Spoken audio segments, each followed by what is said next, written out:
Amaravati SRM యూనివర్సిటీలో విద్యార్థులు నిరసనకు దిగారు. హాస్టల్లో ఫుడ్ పాయిజన్ కావడంతో 4 రోజుల క్రితం విద్యార్థులు అస్వస్థతకు గురయ్యారు. లక్షల్లో ఫీజులు తీసుకుంటూ సరైన భోజనం పెట్టడం లేదని కూడా ఆరోపణలు ఉన్నాయి.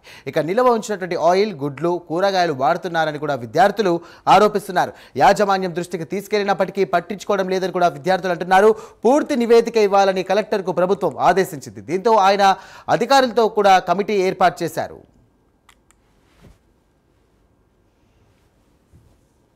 రైట్, ఇదే అంశానికి సంబంధించి మరిన్ని డీటెయిల్స్ అందించడానికి మా కరెస్పాండెంట్ శ్రీహరి సిద్ధంగా ఉన్నారు. శ్రీహరి, చెప్పండి, ఎస్ఆర్ఎం యాజమాన్యానికి సంబంధించి కూడా ఎలాంటి చర్యలు తీసుకునే అవకాశం ఉంది? ఎందుకంటే దాదాపుగా 300 మంది పైగా విద్యార్థులు అస్వస్థతకు గురయ్యారు. 4 పరిస్థితి విషమంగా ఉన్నట్టు తెలుస్తుంది. సోమవారం జరిగినటువంటి ఘటన ఇప్పటివరకు బయటకు రాలేదు. ఎందుకు, ఏమిటి, ఎలా?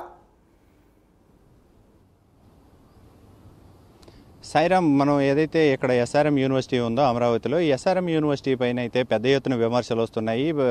విద్యార్థులు ఎవరైతే ఉన్నారో వారికి భోజన సదుపాయాలు సరిగా ఉండటం లేదంటూ కూడా పెద్ద ఎత్తున అయితే గత రాత్రి కూడా నిరసన చేపట్టారు. వారం రోజుల క్రితం అయితే పెద్ద ఎత్తున విద్యార్థులకైతే అస్వస్థతకు గురి అయినట్లుగా కూడా తెలుపుతుంది, మనకు సమాచారం ఉంటుంది. దీంట్లో ప్రధానంగా చూసుకున్నట్లయితే మన వెనక ఏదైతే ఉందో ఎస్ఆర్ఎం యూనివర్సిటీలో విద్యార్థులు 300కు పైగా విద్యార్థులు అయితే అస్వస్థకు గురయ్యారంటూ కూడా విద్యార్థులు పెద్ద ఎత్తున నిరసన చేపట్టారు. ఈ నిరసన నిన్న చూసుకున్నట్లయితే గత రాత్రి కూడా భోజన సదుపాయాలు సరిగా లేవు, నిల్వ ఉంచిన ఆహారం, అదేవిధంగా గుడ్లు, పాలు, ఆయిల్తో పాటు రైస్ కూడా పురుగు పట్టిన రైస్ను వాడుతున్నారంటూ కూడా విద్యార్థులైతే పెద్ద ఎత్తున ఆరోపిస్తున్న పరిస్థితి కనపడతా ఉంది. ఇందులో మనకి విజువల్స్లో చూడొచ్చు, ఫుడ్ సేఫ్టీ అధికారులతో పాటు రాష్ట్ర ప్రభుత్వం అయితే ఈ ఎస్ఆర్ఎం యూనివర్సిటీకి సంబంధించి ఒక నివేదిక కోరింది.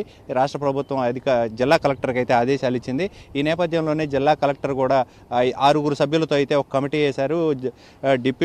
జిల్లాకు సంబంధించిన డిప్యూటీ కలెక్టర్ ఎవరైతే ఉన్నారో డిప్యూటీ కలెక్టర్తో పాటు ఆర్డీఓతో పాటు స్థానిక ఎంఆర్ఓతో పాటు డిఎస్పీని కూడా ఈ కమిటీలో వేసి 6 అయితే నివేదిక కోరింది. ఈ నివేదికను కూడా నివేదిక ఇచ్చేందుకైతే అధికారులు అయితే ఎస్ఆర్ఎం యూనివర్సిటీ వద్దకు చేరుకున్నారు. యూనివర్సిటీ వంటశాలను అయితే పరిశీలిస్తున్న పరిస్థితి మనకు విజువల్స్లో చూడొచ్చు. ఆ వంటశాలలో ఉన్న పరిస్థితిని అధికారులు అయితే పరిశీలిస్తూ వెంటనే దాని మీద అయితే నివేదిక రాష్ట్ర ప్రభుత్వానికి అందించేందుకైతే అధికారులు సిద్ధంగా ఉన్నారు. విద్యార్థులు పెద్ద ఎత్తున నిరసనలు చేపట్టడం, పలుమార్లు అయితే యాజమాన్యం దృష్టికి కూడా విద్యార్థులు అయితే తీసుకువెళ్లారు.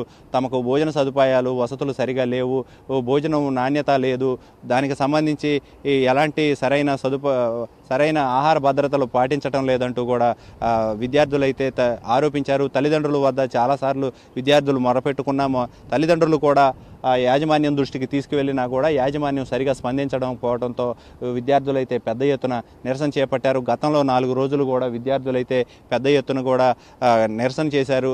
ఈ నేపథ్యంలో యాజమాన్యం కూడా సరైన చర్యలు తీసుకోకపోవడం, అటు క్యాంటీన్లో చేస్తున్న వారిపైన కానీ, క్యాంటీన్ ఎవరికైతే కాంట్రాక్టర్ ఉంటారో ఆ కాంట్రాక్టర్ పైన కూడా ఎలాంటి చర్యలు చేపట్టకపోవడం, ఇలాంటివి చేయటం వల్ల విద్యార్థులు పెద్ద ఎత్తున నిరసన చేపడుతున్నారు. అదేవిధంగా తల్లిదండ్రులు అయితే పెద్ద ఎత్తున గందరగోళానికి కూడా గురవుతున్న పరిస్థితి కనపడతా ఉంది.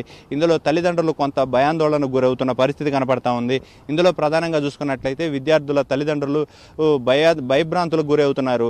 వాళ్ళ ఆరోగ్య భద్రత ఎలా ఉంటుంది, ఆరోగ్య భద్రతపై చాలా భయభ్రాంతులకు గురవుతున్న పరిస్థితి కనపడతా ఉంది. దీంట్లో ప్రధానంగా చూసుకున్నట్లయితే విద్యార్థులు ఏవైనా ఇలాంటివి మీడియా ముందుకు కానీ పబ్లిక్లోకి ఏదైనా తీసుకువెళ్తే దీనిపైన చర్యలు కూడా తీసుకుంటామంటూ యాజమాన్యం బెదిరించడంతో కొంత భయభ్రాంతులకు అయితే గురి అవుతూ విద్యార్థుల తల్లిదండ్రులు ఎవరికి చెప్పుకోవాలో అర్థం కాక భయభ్రాంతులకు అయితే గురి అవుతున్న పరిస్థితి కనబడతా ఉంది. నిన్న రాత్రి అయితే పెద్ద ఎత్తున విద్యార్థులు ఆందోళన చేపట్టడంతో రాష్ట్ర ప్రభుత్వం దీనిపైన నివేదిక కావాలంటూ కూడా కోరింది.